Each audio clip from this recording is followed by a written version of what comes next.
But oh my god! Hello everybody, my name is Luna and welcome to Crit Role Conspiracies, the show where we take a deep dive into Critical Role. Thank you for your patience and understanding while I'm catching up. I am a couple of episodes behind because I've been unwell, but I'm hoping to get caught up in the next week or two, so bear with me. Also, apologies for any theories that I make that have already been disproved by episodes that have been broadcast. Before we dive into things, I just want to take a brief moment to express my gratitude for this scene right here.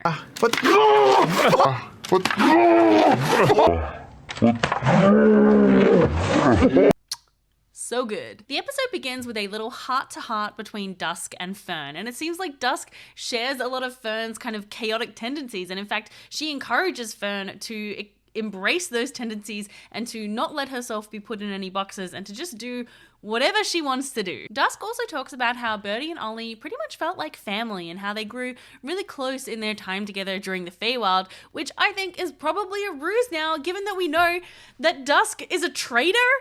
What? These beautiful idiots that she keeps company with have led me right to the Callaways. So I could succeed where all of my rivals could not. Summoner grows impatient. You will not fail me, lest I find better use for you in one of your mirrors. My little bisexual heart cannot take this level of chaotic evil Erika Ishii on Critical Role, okay? I don't know if I can handle it. Okay, so what do we know about Dusk? We know that they're working for someone called the Sorry Lord Zathuda, bearer of the Lightless Flame and Grove Captain of the Unseelie Court. Now, the Unseelie Court is kind of the counter to the Seelie Court in the Feywild. So they're these sort of like two royal Fey courts in the Feywild, the Seelie Court being more like good-natured, leaning towards the good side, and the Unseelie Court leaning more towards the bad side or evil side. Now, of course, it's not necessarily like straight up and down. There's probably going to be some variation on either side. And of course, we have no idea what the Fey courts are like in the setting of Critical Role. So it could be something totally different to subvert our expectations. But in D&D sort of canon, that is generally how things shake out. Now, the Unseelie Court, or at least these members of the Unseelie Court, are looking for Fern's parents, the Callaways, because they have something called the Moontide Crown. Now, this could be a powerful magical item. Perhaps it's kind of like similar to a vestige, or something really powerful that the Unseelie Court would like to get a hold of. And they were also unaware of Fern, which feels like a pretty big hole in their intel, that they were unaware that the Callaways had a daughter. I wonder if Fern was placed with her grandmother, or with someone that she was told is her grandmother, to protect her from those forces and to stop anybody from finding out about her. Now, Dusk has been hunting the Callaways using a metallic ring, which gives them like a signal, I guess, but instead of leading them to the Callaways, it led them to Fern. And Dusk is not the only person looking for the Callaways. Apparently there are other assassins. Like, I don't know if the point is to assassinate them, but there are other maybe spies on their trail, and Dusk is trying to complete the job first to get, you know, the credit and get the glory. So I think that Fern's parents were indeed on an important mission for the Seelie Court, and the Unseelie Court is trying to interfere in some way. They've been in hiding for such a long time because they didn't want to be found, and they also haven't contacted Fern for the same reason. They don't want her to be found, because I think, you know, there's a lot of evidence in this episode, or at least a lot of ideas, that the letters that Fern received from her parents were not actually from her parents and were probably from her grandmother. This was even hinted in EXU when they met kind of like a dark version of Fern. Nana lied to us. She hid the truth. She sent the letters. She gave the gifts. Our parents ran. I can't tell if like the grandmother faking the letters is incredibly like dastardly and sinister, or if it is actually really beautiful and sad. Now, of course, we don't know, but I think it's likely that the Nightmare King could also be connected with the Unseelie Court, since the Unseelie Court is kind of about like dark and twisted things, and the Nightmare King sort of had that kind of dark and twisted vibe as well, which begs the question again of why he didn't continue to pursue Fern when they had that initial fight, why he decided to leave. Let me know all of your theories about Dusk and the Unseelie Court in the comments. I'm so excited to read them, and I'm also just really excited that we have a guest character who is on board and attempting to sabotage the party, it seems like. I think that's really fun and exciting, and I don't think we've had very many examples of that in Critical Role. I actually don't think there was anyone like that in Campaign 2 who purposefully sabotage the party. And of course there was a very like notable example in campaign 1, but yeah, I'm on board with it. I think it's exciting. I'm excited to see all of the drama and see how everything shakes out. Next, Imogen has her first Red Storm dream since the crystal was broken, and we get another interaction with the mysterious figure who this time says, "Oh, hello. Interesting." There are other figures as well, dozens of them. These ones are all wearing masks, and they rush towards Imogen, who wakes up and looks out at Ruidus and sees that it is flaring. It is glowing extremely brightly in the sky, much more so than usual. So something is happening on Ruidus. Now, I think that the people in the dream are part of the Grim Verity, which is the secret society that Astani told them about, that are kind of delving in blasphemous secrets. And because we know that Ruidus was sort of something that was like locked away because there was this sort of alien aberrant energy. We know this from the Call of the Netherdeep book, I presume. I'll correct myself here if I'm wrong. But yeah, the gods kind of locked that energy away in Ruidus. So if the Grim Verity are trying to maybe unlock that power or discover that power, that could kind of tie into those blasphemous arcane secrets. It's been a while since I've talked about this on the channel, but I think we also need to re-examine the idea that Imogen is a Kalashtar. Now, Kalashtar are a race from the Eberron setting, and even if Imogen is not like specifically a Kalashtar, I think potentially there has been some inspiration drawn from that race or from that like setting lore, because it's just a little bit too similar. So the race information says, Kalashtar are a compound race created from the union of humanity and renegade spirits from the plane of dreams, spirits called Korai. Corey? I don't know if it's Corey. Korra? Every Kalashtar has a connection to a spirit of light, a bond shared by other members of their bloodline.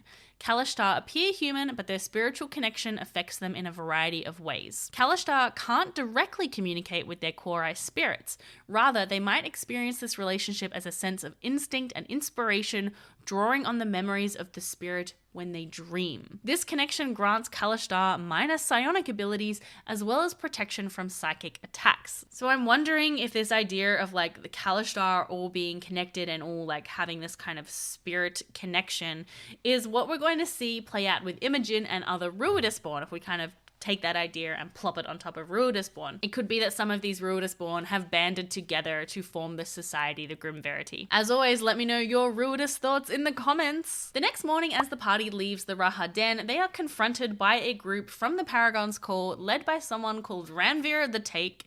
Nope, Tanvir the Rake. Because it turns out that Belzhel's trying to keep an eye on the seat of disdain in the last episode did not go unnoticed. Luckily, thinking quickly on their feet, they drop the name of General Ratanish and say that they are in town to take him up on his offer for work, which he made to Ashton at the ball in Dressar. Surprisingly, they believe it, and so they believe there's going to be some kind of meeting, and they leave Belzhel's unscathed. The party then split up to pursue a few different goals, and it's at this point that Laudna makes something very clear to Ashton. Don't let anything happen to her, or I will kill you. I will kill you first. Okay? Kill him first. I mean, come on, fuck. If something goes wrong, it's gonna be because of a little. You're surprisingly the most level-headed here. So I'm looking at you to be responsible. And if she gets hurt, I will slit your throat.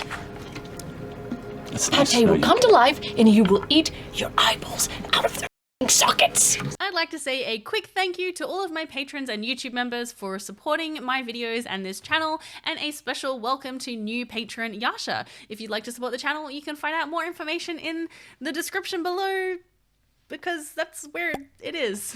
What a great plug. That was great. Well done, Luna. Ashton, Imogen, and Chetney all go to the Palace of All Minds Burn, which seems to be like, I guess like a drug den, or kind of what I would think of as like maybe an opium den, I suppose. And it's here that Ashton looks up an old friend called Justice Prossy, who is an Icefura or a bird person, like an Aarakocra. Ashton asks for advice about how to handle extracting Treshi from the Paragon's Call and to see if Justy can offer any assistance. Justy agrees that Treshi can be stashed with them for 24 hours after they have managed to get him out of the Paragon's Call. And she also suggests that maybe they could try challenging the Paragon's Call to the Death Wish run, which we know is this kind of like Mad Max style, like no holds barred potentially deadly race that goes through the city. Look, I'm gonna be totally honest, I do not see the connection between this race and actually getting Treshi out of the city, but I think the party are just invested in doing it because it sounds so fun, and I wholeheartedly support that. I think Orym is the only one who is like, wait,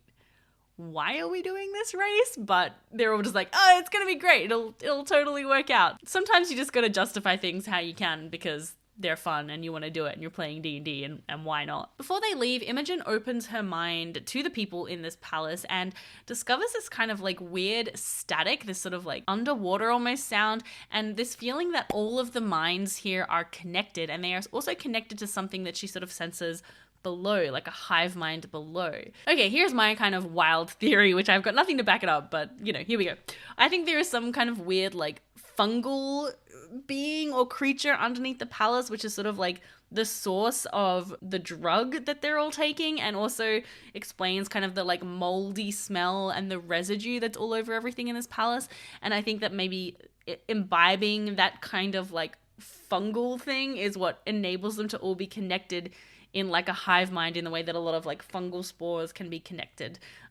Yeah, anyway, that's my thought. Let me know what you think if you have a different theory. I'm losing my voice. Okay, let's go. We can get into this. FCG, Fern, and Dusk head to Finders Takers, which is a shop that FCG has history with because he visited there with Dancer and he knows the proprietor. The proprietor is called Esmer, and she and Dancer have a bit of history. Esmer operates a black powder and explosives business out of this shop, and you know, the party of course like have got to stock up on some explosives, but we also get the explosive bombshell that Dancer is still alive. I saw her like a month ago. I'm sorry, what? What, she came in here wanting to connect old ties and was like, hey, I'm sorry about how things went. And, you know, it's a rough time to go around the world and all kinds of bullshit up north and stuff. And, you know, I was, should have sent her packing. It's not like history would have told me, you know, she's kind of a really good manipulator, but you know that.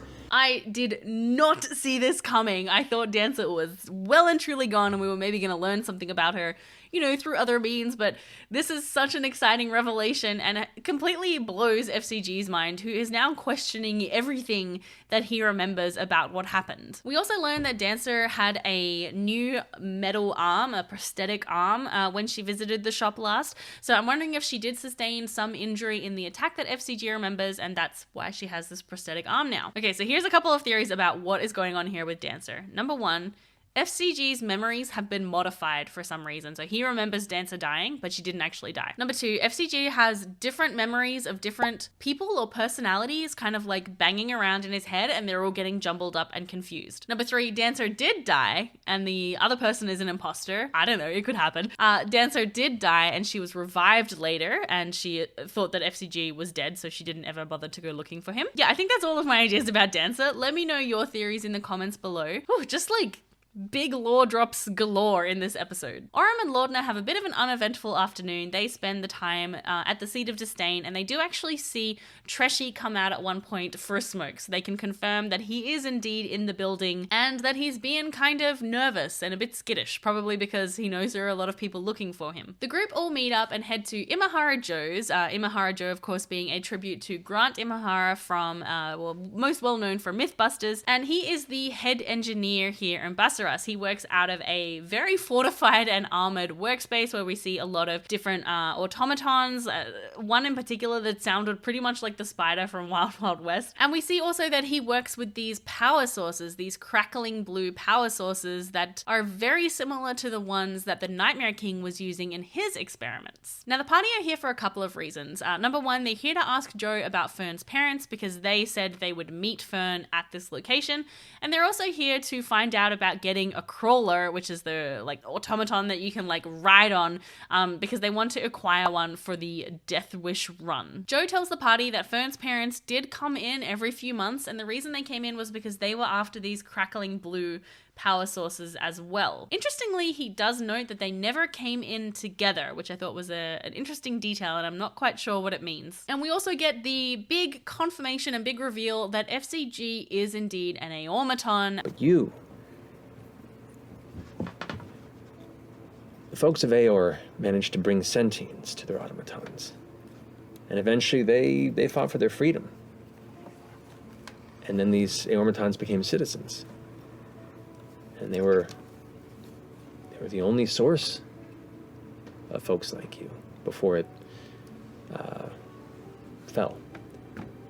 And for a long time, most folks thought that they were gone, that you were gone.